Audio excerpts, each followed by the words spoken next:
Hello students. आज हम science में 6th क्लास का 12th चैप्टर गति, जिसे हम मोशन भी कहते हैं, को स्टडी करेंगे।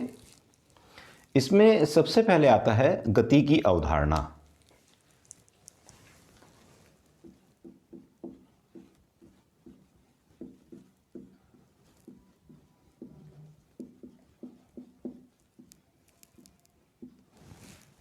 देखिए, हम सभी क्लासरूम में बैठे हुए हैं और हम क्या देखते हैं? कमरे की दीवारें, छत, दीवार पर लगी हुई घड़ी, ये बोर्ड, छत से लगा हुआ पंखा, डेस्क, टेबल, चेयर, ये सभी हमें इस क्लासरूम में दिखलाई पड़ती हैं। जब हम क्लासरूम से बाहर देखते हैं तो हमें पेड़ पौधे दिखाई देते हैं, और जब यहाँ से हम बाहर अपने घर के लिए निकलेंगे तो हमें सड़क पर दौड़ते वाहन दिखलाई देते हैं। सड़क किनारे खड़े हुए खंभे, आसमान में उड़ते हुए अलग अलग तरह के पक्षी और सड़क पर इधर उधर घूमते हुए जानवर, ये सभी हमें दिखलाई देते हैं। आप इन्हें बड़े ध्यान से देखें। इनमें कुछ वस्तु ऐसी हैं जो अपनी स्थिति बदल रही हैं, जबकि कुछ वस्तु ऐसी हैं जो अपनी स्थिति नहीं बदल रही हैं। तो इस प्रकार वस्तु की स्थिति में परिवर्तन, और यह परिवर्तन किस प्रकार होता है, यही गति की अवधारणा है। देखिए, वस्तु की स्थिति में परिवर्तन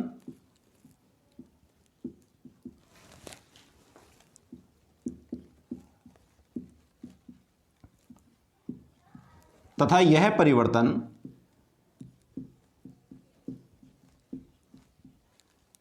किस प्रकार होता है,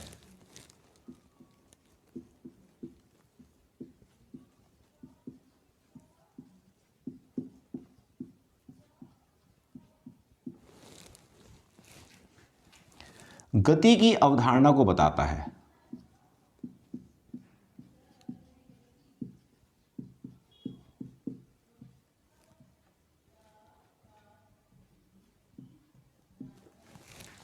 तो यही गति की अवधारणा है। अब आप देखें, इसमें विराम की स्थिति या विराम की अवस्था,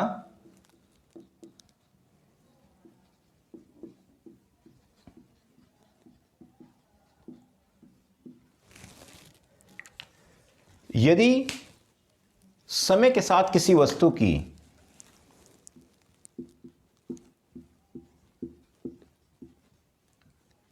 समय के साथ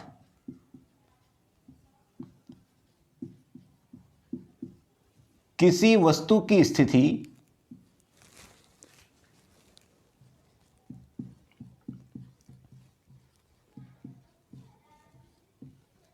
में परिवर्तन नहीं होता है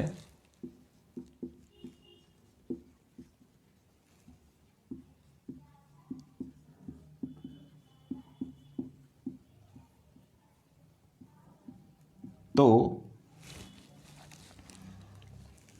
यह विराम की अवस्था। तो वस्तु के लिए जो हमने देखा, यदि समय के साथ किसी वस्तु की स्थिति में परिवर्तन नहीं होता है तो यह वस्तु की विराम की अवस्था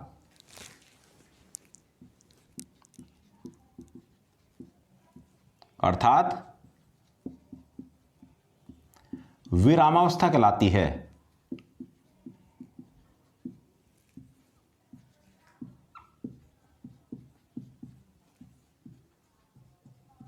जैसे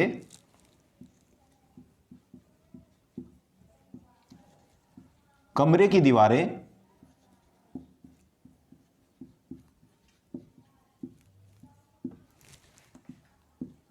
दीवार पर लगी हुई घड़ी,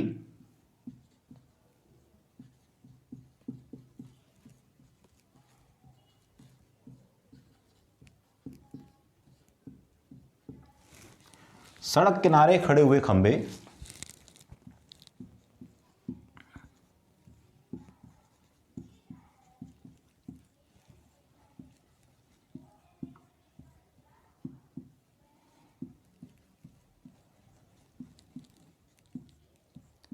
आदि, ये सभी किसी वस्तु की विरामावस्था के उदाहरण हैं। अब हम आते हैं गति की अवस्था।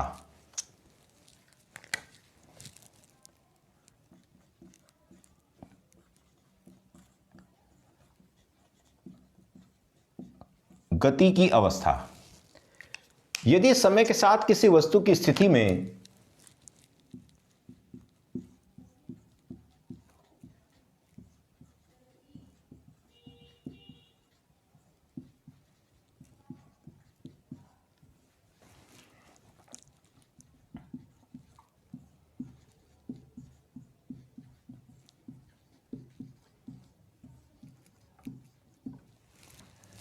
परिवर्तन होता है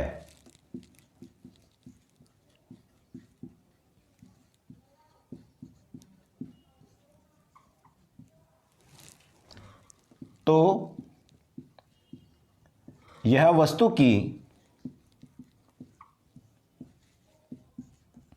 गति की अवस्था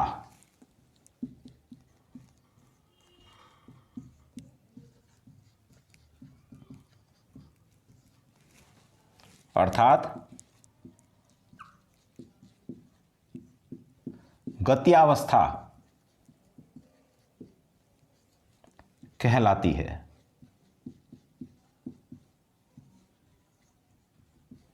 जैसे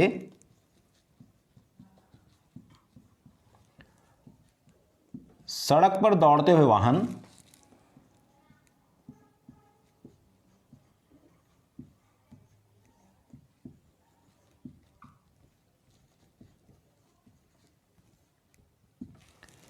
आकाश में उड़ते हुए पक्षी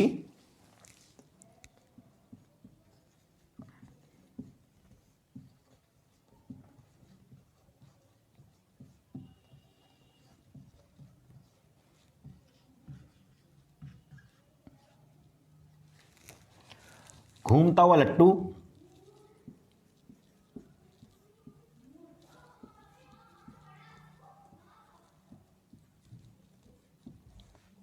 आदि, ये सभी गति अवस्था के उदाहरण हैं जो मैंने यहां लिखे हैं। तो इस प्रकार यदि समय के साथ किसी वस्तु की स्थिति में परिवर्तन नहीं होता है, कोई वस्तु अपनी स्थिर अवस्था में रहती है या उसी अवस्था में रहती है जिस अवस्था में है, तो यह वस्तु की विराम की अवस्था अर्थात विरामावस्था कहलाती है। जैसे कमरे की दीवारें, दीवार पर लगी हुई घड़ी, सड़क किनारे खड़े हुए खंभे आदि, इनमें समय के साथ साथ इनमें कोई परिवर्तन नहीं होता, जो जहां है उसी के अनुसार वहीं लगा हुआ है। अब आता है गति की अवस्था। यदि समय के साथ किसी वस्तु की स्थिति में परिवर्तन होता है तो यह वस्तु की गति की अवस्था या गत्यावस्था कहलाती है। जैसे सड़क पर दौड़ते हुए वाहन, वो वाहन लगातार दौड़ रहे हैं, अभी हमारे सामने था, थोड़ी देर बाद वहां से आगे चला जाता है। आकाश में उड़ते हुए पक्षी, जो पक्षी हमें आकाश में उड़ते हुए दिखलाई पड़ते हैं, ये भी अपने समय के साथ साथ अपनी स्थिति को बदल रहे हैं। और घूमता हुआ लट्टू, ये सभी गति की अवस्था के उदाहरण हैं। अब आइए, अब इसमें जो गति है, गति के प्रकार को हम अध्ययन करते हैं।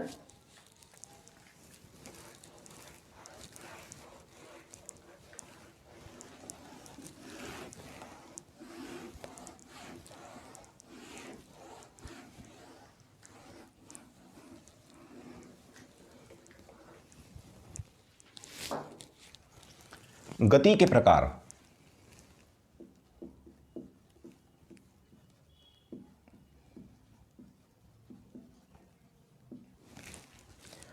वस्तुओं में अलग अलग प्रकार की गतियां पाई जाती हैं।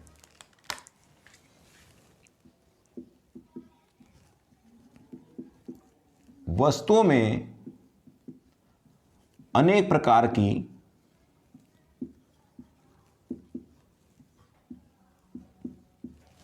गतियां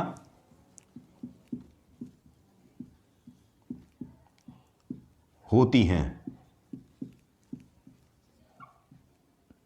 जैसे, अब समझिएगा, सबसे पहले जो इसका प्रकार आता है वो है सरल या ऋजु रेखीय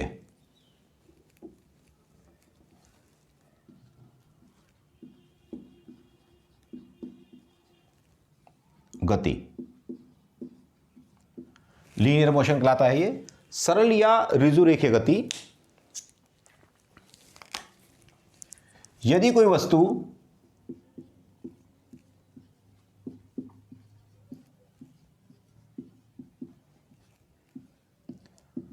सरल अथवा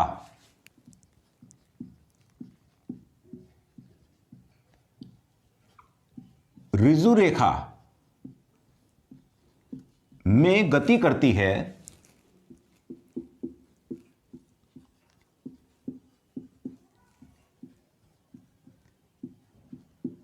तो उसकी गति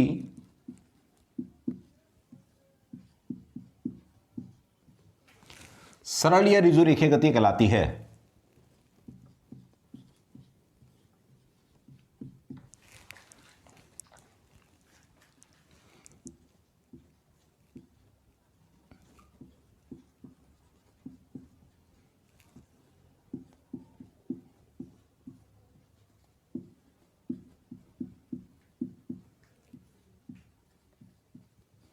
जैसे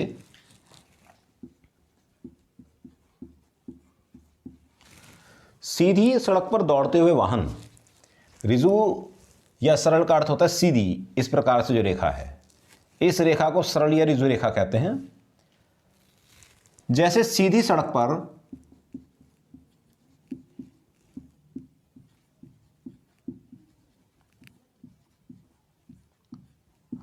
दौड़ते हुए वाहन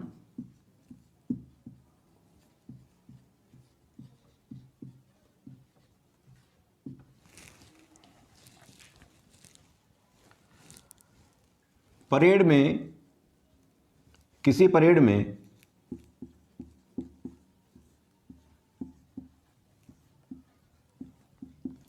मार्च पास्ट करते हुए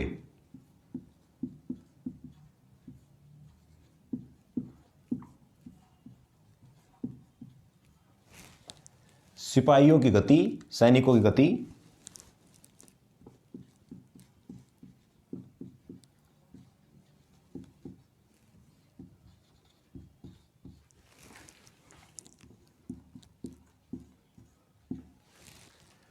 अभी 26 जनवरी में जो झांकियाँ दिखलाई जाती हैं राजपथ पर, उसमें परेड भी होती है। उस परेड में जो सैनिक हमारे मार्च पास्ट करते हैं, उनकी जो गति होती है बिल्कुल सीधी रेखा में वो चलते हैं, गति करते हैं, ऊपर से गिरते हुए।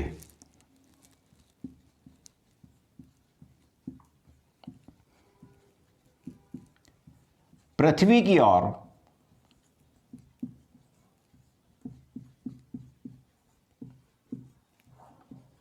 गिरते हुए पत्थर की गति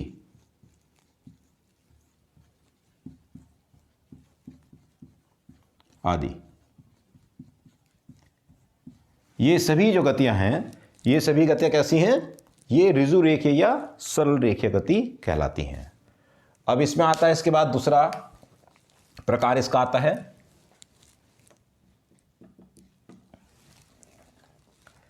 वक्र रेखीय गति।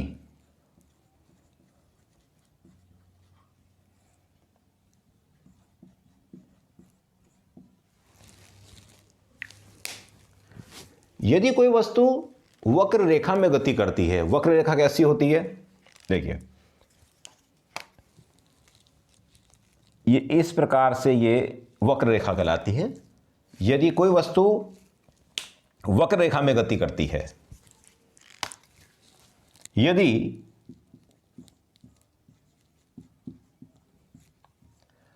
कोई वस्तु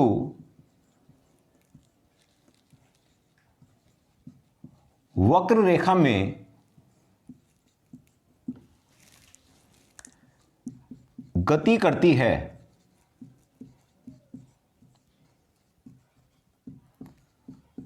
तो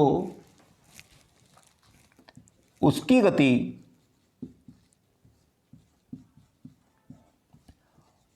वक्र रेखीय गति कहलाती है।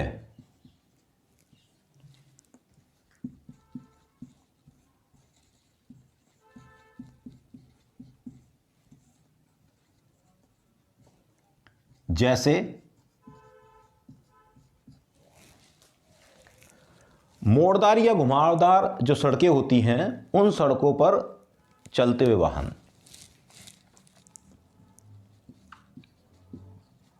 घुमावदार या मोड़दार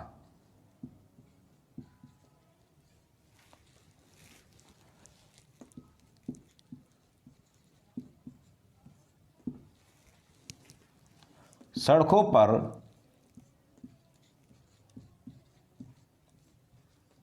चलते हुए वाहन आदि। जब कोई घुमावदार या मोड़दार सड़क होती है इस प्रकार से, तो इस पर जो चलते हुए वाहन होंगे उन वाहनों की गति वक्र रेखीय गति कहलाती है। अब हम आते हैं, इसका तीसरा प्रकार है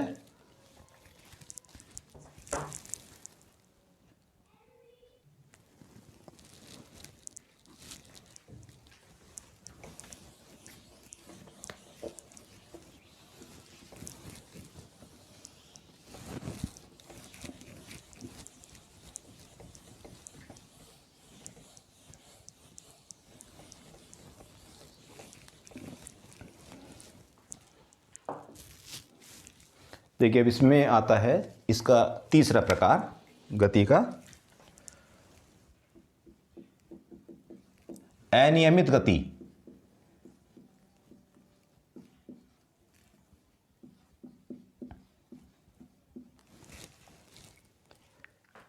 अनियमित गति में यदि कोई वस्तु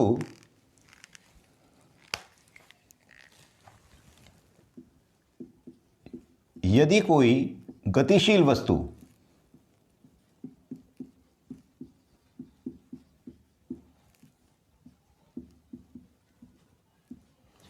निरंतर अपनी गति बदलती रहती है, अपनी स्थिति बदलती रहती है,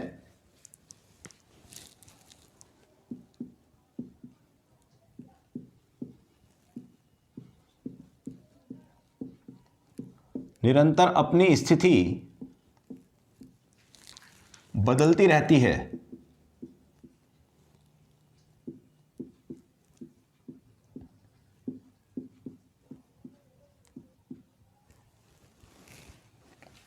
तो उसकी गति अनियमित गति कहलाती है।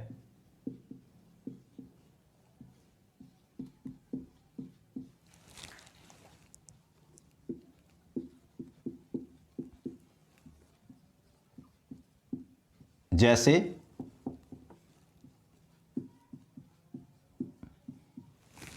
फूलों पर मंडराती हुई तितलियां, वो एक फूल से दूसरे पर, दूसरे तीसरे फूल पर मंडराती रहती हैं, जबकि फूल अपनी उसी स्थिति में रहता है जहां वो है, और तितलियां उसके ऊपर मंडराती रहती हैं।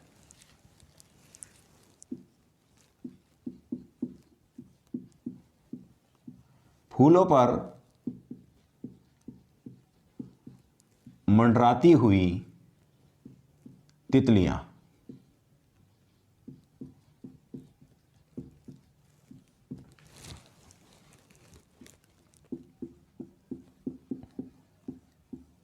आदि।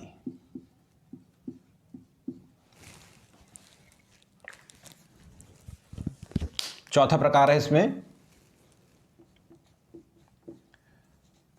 वृत्तीय गति। देखिए, यदि आप किसी डोरी में एक पत्थर के टुकड़े को या किसी थोड़ी भारी वस्तु को बांधते हैं, एक सिरे से आप उसे बांध दें और दूसरा सिरा अपने हाथ में आप उसे पकड़ लीजिए, और उससे जब आप तेजी से घुमाते हैं तो जिस पथ में, जिस रास्ते के अनुसार वो घूमता है, वह पथ उसका वृत्ताकार पथ होता है, और उस वृत्ताकार पथ में घूमते हुए जो उसकी गति होती है वह उसकी वृत्तीय गति कहलाती है। जैसे समझिए, देखिए, एक ये मैंने डोरी में एक ये टुकड़ा बांधा हुआ है, इसे यदि हम बहुत तेजी से घुमाते हैं इस तरह से करके, तो देखिए ये जो गति इसकी होगी, ये गति वृत्तीय गति कहलाती है। ठीक है, ये गति किस प्रकार की होगी? वृत्तीय गति। क्योंकि इसका जो पाथ है, जो इसका रास्ता है जिस पर ये गति कर रही है, वह कैसा है? वृत्तीय है।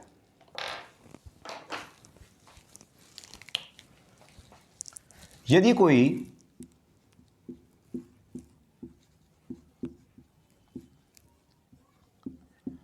वस्तु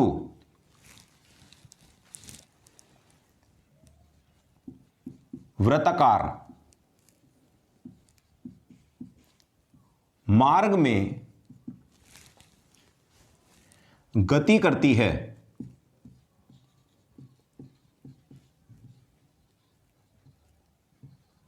तो उसकी गति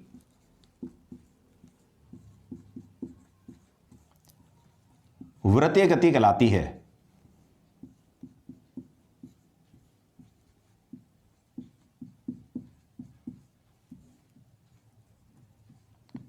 जैसे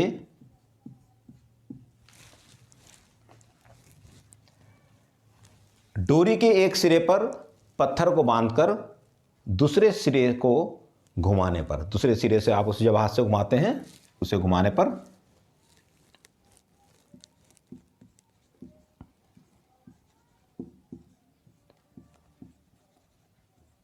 एक डोरी, पत्थर को एक डोरी से बांधकर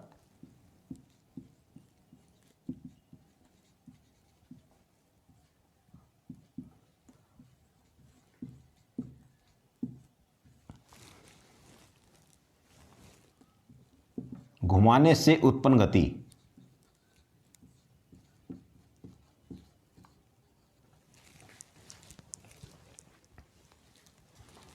अन्य उदाहरण इसका हो सकता है सूर्य के चारों ओर पृथ्वी गति।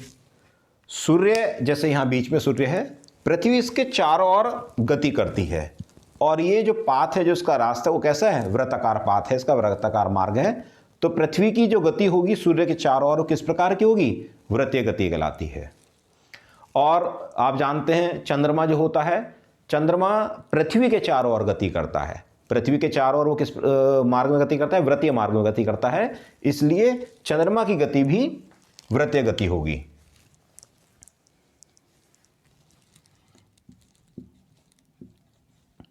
सूर्य के चारों ओर पृथ्वी की गति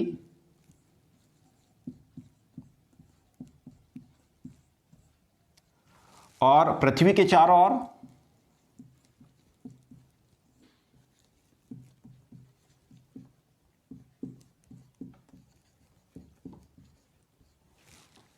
चंद्रमा की गति।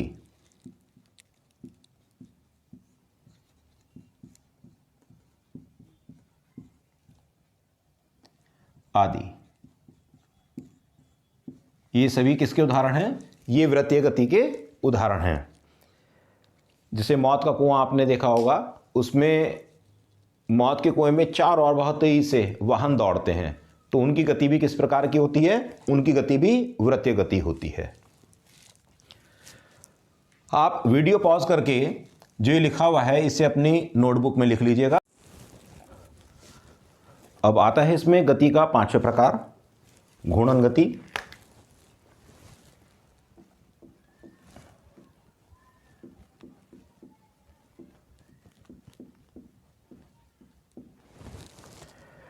जब कोई वस्तु अपनी अक्ष अथवा धुरी, जब कोई वस्तु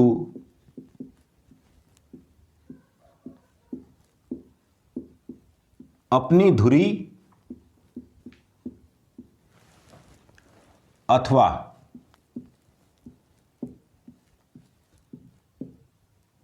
अक्ष के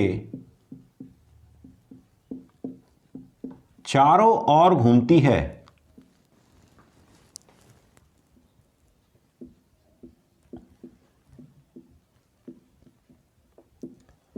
तो उसकी गति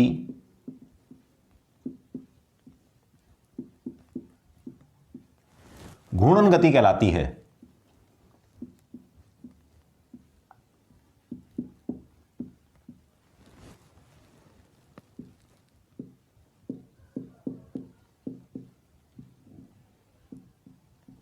जैसे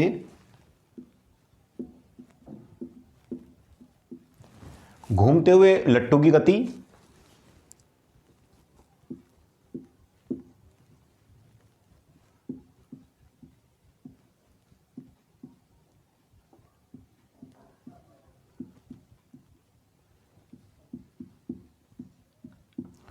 कुम्हार के चाक की गति,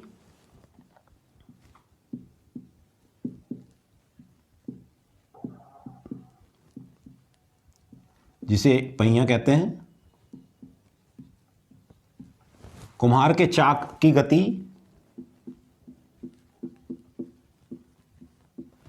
जिस पर गीली मिट्टी को रखकर कुम्हार बर्तन बनाता है, चलती हुई साइकिल,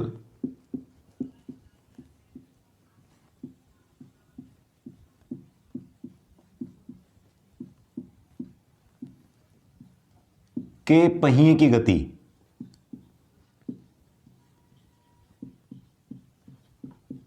आदि। ये सभी घूर्णन गति के उदाहरण हैं।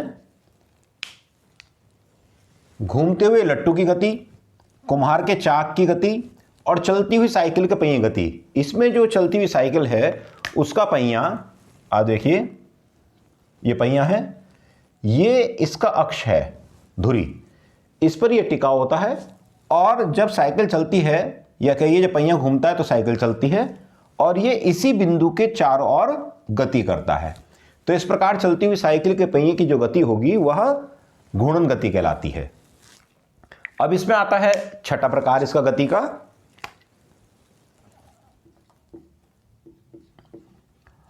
आवर्ती गति या आवर्त गति कहते हैं।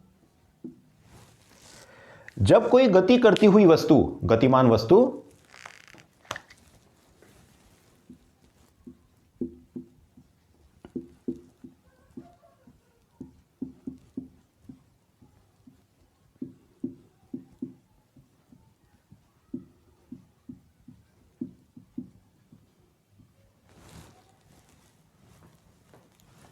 एक निश्चित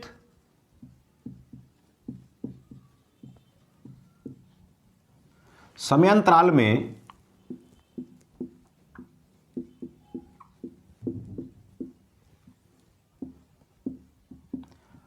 अपने पथ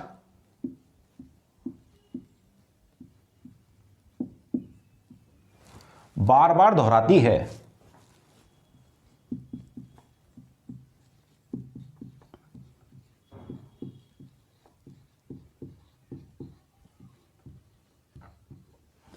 तो उसकी गति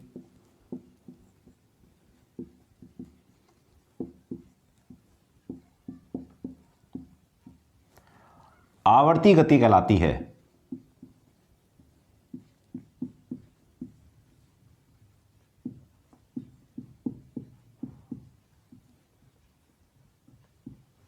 जैसे सूर्य के चारों ओर पृथ्वी की गति, सूर्य के चारों ओर पृथ्वी की गति, इसी प्रकार पृथ्वी के चारों ओर चंद्रमा की गति, चंद्रमा भी पृथ्वी के चारों ओर गति करता है।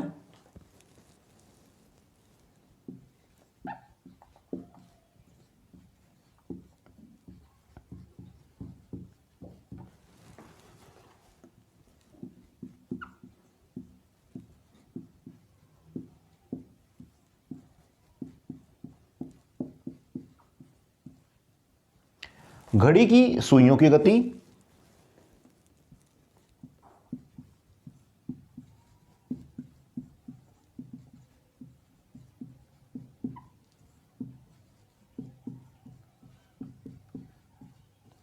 आदि। ये सभी आवर्ती गति के उदाहरण हैं।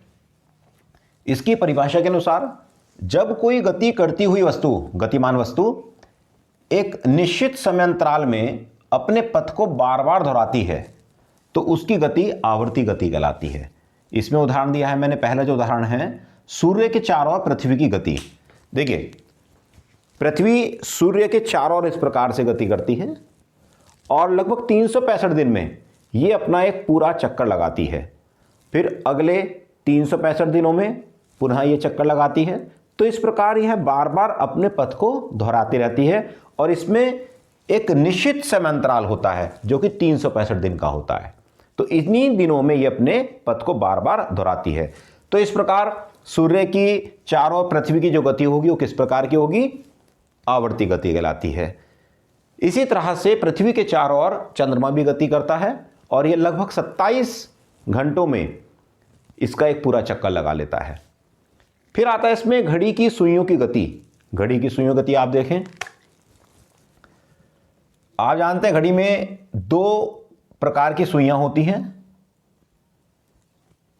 एक मिनट की सुई और एक घंटे की, सेकंड की भी सुई होती है। मैं यहां 2 सुइयां ले रहा हूं, एक बड़ी सुई है जो कि मिनट की को दर्शाती है और छोटी वाली घंटे को दर्शाती है। मिनट वाली जो सुई है ये पूरा एक चक्कर इसी स्थान पर जो दोबारा लौट करके आएगी, ये 60 मिनट लेती है अपना पूरा एक चक्कर लगाने में। इसी प्रकार अगले 60 मिनट में ये एक चक्कर फिर लगाएगी और अपने पथ को बार बार दोहराती है। तो इस तरह से घड़ी की जो सुइयां हैं उनकी गति भी आवर्ती गति कहलाती है। अब आता है इसमें 7वां प्रकार गति का,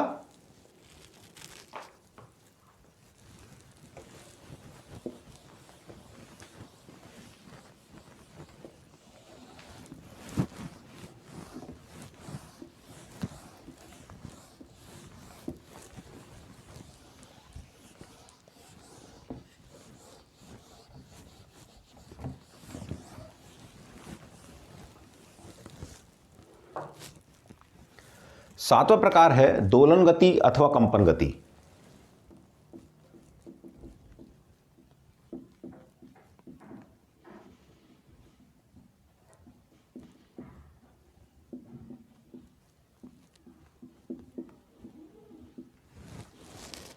जब कोई वस्तु अपनी मध्यमान स्थिति के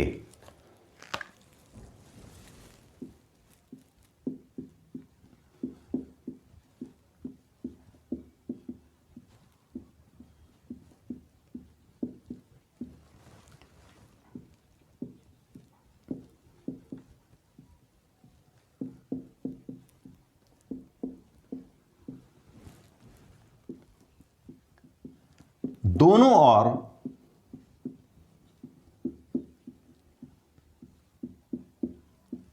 गति करती है तो उसकी गति दोलन अथवा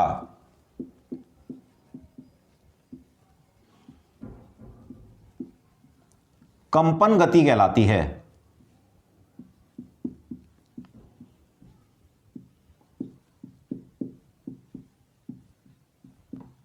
जैसे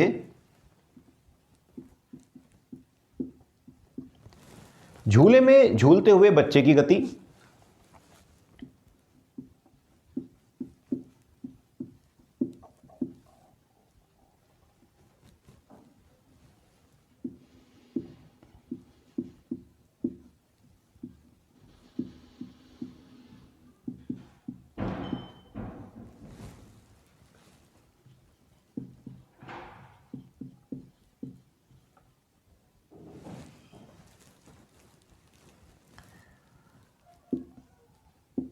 दीवार घड़ी में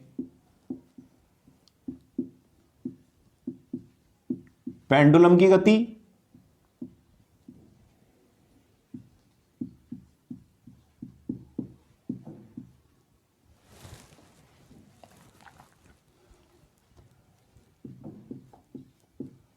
सरल लोलक की गति,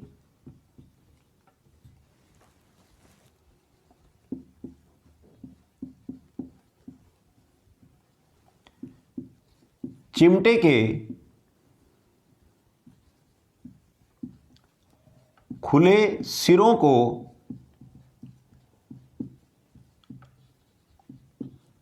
हिलाने से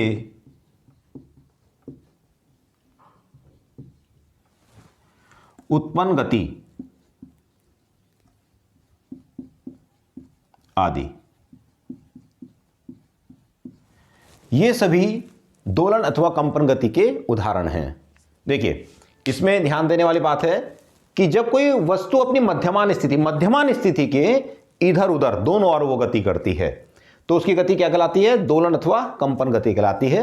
जैसे झूले में झूलते हुए बच्चे की गति, आप जानते हैं पेड़ पर या किसी पोल में डोरी को लटका करके झूला बना दिया जाता है, बच्चे उस पर झूलते हैं, तो जो गति झूले में बच्चे की होती है वह गति दोलन गति कहलाती है। इसी प्रकार दीवार घड़ी में पेंडुलम की गति, दीवार घड़ी में जो पेंडुलम होता है वो पेंडुलम कुछ इस प्रकार से गति करता है। देखिए, ये है, ये पेंडुलम है, इसका मान लीजिए ये इस प्रकार से गति करता है। तो पेंडुलम की गति इस प्रकार की गति होती है, ये इसकी मध्यमान स्थिति है और यहां से ये इस प्रकार विस्थापित किए जाने पर अपनी गति को मध्यमान स्थिति के दोनों ओर करता है। ये पेंडुलम गति का उदाहरण है। अब इसमें आता है सरल लोलक की गति। अब ये सरल लोलक क्या होता है वो आप इसको समझें। किसी डोरी में यदि हम एक धातु का गोला इस प्रकार से अगर हम बांध दें जैसे ये है और उसको थोड़ा सा विस्थापित करके एक और छोड़ देते हैं तो इस प्रकार से जो ये गति होती है ये गति सरल लोलक की गति कहलाती है। और ये किस प्रकार की गति है? ये दोलन गति कहलाती है।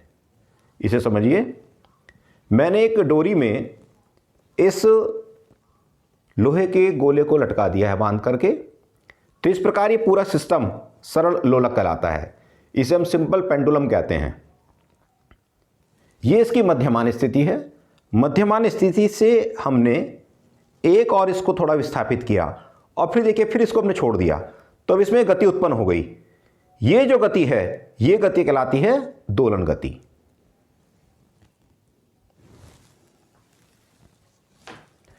अब इसमें मैंने चौथा उदाहरण दिया है चिमटे के खुले सिरों को हिलाने से उत्पन्न गति। चिमटा आप सभी जानते हैं, देखिए ये है, इसके खुले सिरे हैं ये, इनके खुले सिरों को हिलाने से जो गति उत्पन्न होगी उसे आप ध्यान से देखिएगा। मैंने इसके खुले सिरों को हिला दिया, देखिए तो ये कंपन करने लगता है ऊपर से नीचे की ओर, इस प्रकार से ये हिलने लगता है। फिर देखिएगा तो ऊपर नीचे इस प्रकार से, तो ये इसकी मध्यमान स्थिति है। मध्यमान स्थिति के ऊपर और मध्यमान स्थिति के नीचे की ओर ये जाता है, तो इस प्रकार ये अपनी मध्यमान स्थिति के दोनों ओर गति करता है।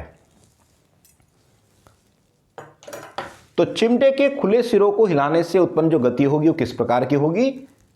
वो कंपन गति कहलाती है। देखिए, मैंने एक डोरी ली और उस डोरी में एक गोले को बांध दिया और बांध करके लटका दिया है। जब हम इसे विस्थापित करते हैं एक और ऐसे और फिर छोड़ देते हैं तो ये वापस अपनी मध्यमान स्थिति पे आता है और इससे गुजरते हुए आगे की ओर निकल जाता है ये। फिर इसी प्रकार से ये आगे आता है और ये इस तरह से गति चलती रहती है।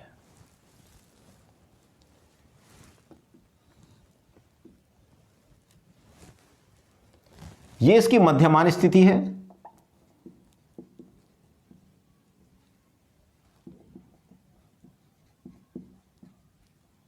विस्थापित किए जाने पर यहां आता है और इस प्रकार ये पूरा जो सिस्टम है इसको हम कहते हैं सरल लोलक, जिसको हम इंग्लिश में पेंडुलम कहते हैं।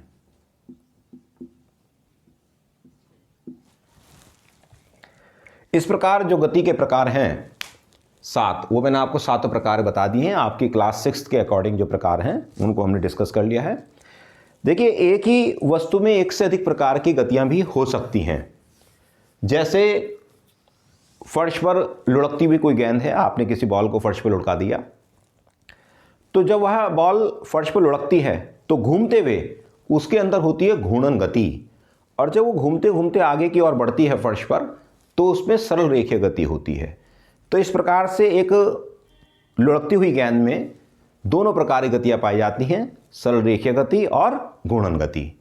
इसी तरह से हम अन्य उदाहरण देखें, चलती हुई साइकिल के पहिए में जो गति है, जब साइकिल सड़क पर, सीधी सड़क पर जब आगे की ओर चल रही है, दौड़ रही है, भगा रहे हैं हम उसको, तो उसमें सरल रेखीय गति होती है और जो पहिया है वो अपने अक्ष के चारों ओर घूम रहा है, तो इस प्रकार उसके पहिए में घूर्णन गति भी है। तो सरल रेखा में या सीधी सड़क पर चलती हुई किसी साइकिल में दोनों प्रकार की सरल और घूर्णन गति दोनों पाई जाती हैं। और एक अन्य उदाहरण है, काफ़ी अच्छा उदाहरण है, पृथ्वी। पृथ्वी को आप इसकी गतियों को देखें, पृथ्वी में 3 प्रकार की गतियाँ पाई जाती हैं। जब वह अपने अक्ष पर लट्टू की तरह घूमती है तो उसके अंदर घूर्णन गति होती है, और जब वह सूर्य के चारों ओर गति करती है तो उसके अंदर वृत्तीय गति पाई जाती है। आप कहेंगे कि इस गति को तो हम आवर्ती गति भी कहते हैं, बिल्कुल सही, इसे हम आवर्ती गति भी कहते हैं। आवर्ती गति क्यों कहते हैं? क्योंकि एक निश्चित समय अंतराल के पश्चात वह अपने पाथ को, अपने पथ को बार बार दोहराती रहती है। तो इस प्रकार गति जो पृथ्वी में है वो 3 प्रकार की हुई। सबसे पहले उसमें घूर्णन गति और वृत्तीय गति तथा जो इसके समय के अनुसार है आवर्ती गति, तीनों प्रकार की इसमें गति पाई जाती हैं। और यहाँ जो मैंने लिखा है दोलन अथवा कंपन गति, दरअसल ये दोनों आवर्ती गति की ही विशेष अवस्थाएं हैं।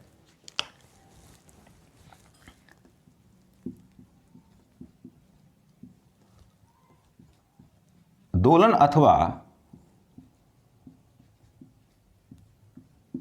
कंपन गति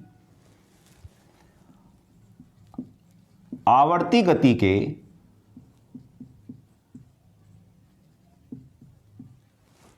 विशेष अवस्था है।